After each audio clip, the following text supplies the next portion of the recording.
ایران کا سمندر اس وقت ایک عجیب منظر پیش کر رہا ہے۔ امریکی بلاکیڈ نے ایران کا راستہ مکمل بند کر رکھا ہے، جس کی وجہ سے اتنا تیل جمع ہو چکا ہے کہ ایران کے پاس رکھنے کی جگہ ہی ختم ہو رہی ہے۔ ایران تیل ایکسپورٹ نہیں کر پا رہا اور زمینی سٹوریج تقریباً فل ہو چکی ہے اور اب تک ایران کو تقریباً $6 ارب کا نقصان ہو چکا ہے۔ دیکھنے میں لگتا ہے کہ جیسے ایران معاشی طور پر مکمل گھیرے میں آ چکا ہے، لیکن اسی دوران IRGC کی طرف سے ایک ایسا بیان آیا جس نے پوری صورتحال ہی بدل کر رکھ دی ہے۔ IRGC کے سینئر مشیر جنرل محمد رضا نقوی کے مطابق ایران اب تک جتنے بیلسٹک میزائلز امریکہ اور اسرائیل پر مار چکا ہے، اس سے کہیں زیادہ تعداد میں نئے بیلسٹک میزائلز تیار ہو رہے ہیں۔ ڈرونز کے میدان میں بھی پیداواری صلاحیت ضرورت سے کہیں زیادہ بڑھ کر ہے۔ ان کے بقول چاہے جنگ کئی سال چلے، ایران کے میزائل دشمن پر برستے ہی رہیں گے۔ یعنی ایران کو معاشی طور پر تو گھیرا جا رہا ہے، لیکن وہ عسکری میدان میں خود کو اتنا ہی مضبوط ظاہر کر رہا ہے۔ اور دوسری جانب کل آپ ناظرین نے دیکھا ہوگا کہ ہم نے آپ کو بتایا تھا کہ مصر کی جانب سے مکہ ایگریمنٹ میں شامل ہونے سے منع کر دیا گیا ہے،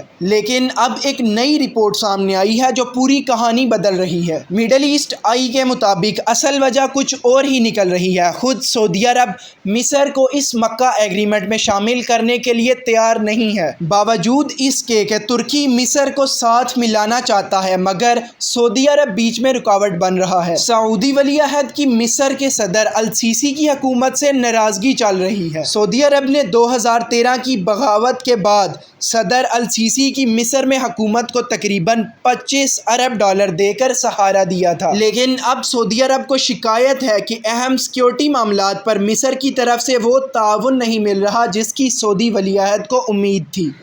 تو ناظرین، یہ تھی تمام صورتحال۔ مزید ایسی تازہ اور اپڈیٹڈ خبروں کے لیے اور جیو پولیٹیکل اینگلز کو سمجھنے کے لیے ہمارے چینل کو سبسکرائب کریں اور ویڈیو کو لائک کریں تاکہ نئی ویڈیوز آپ تک پہنچ سکیں۔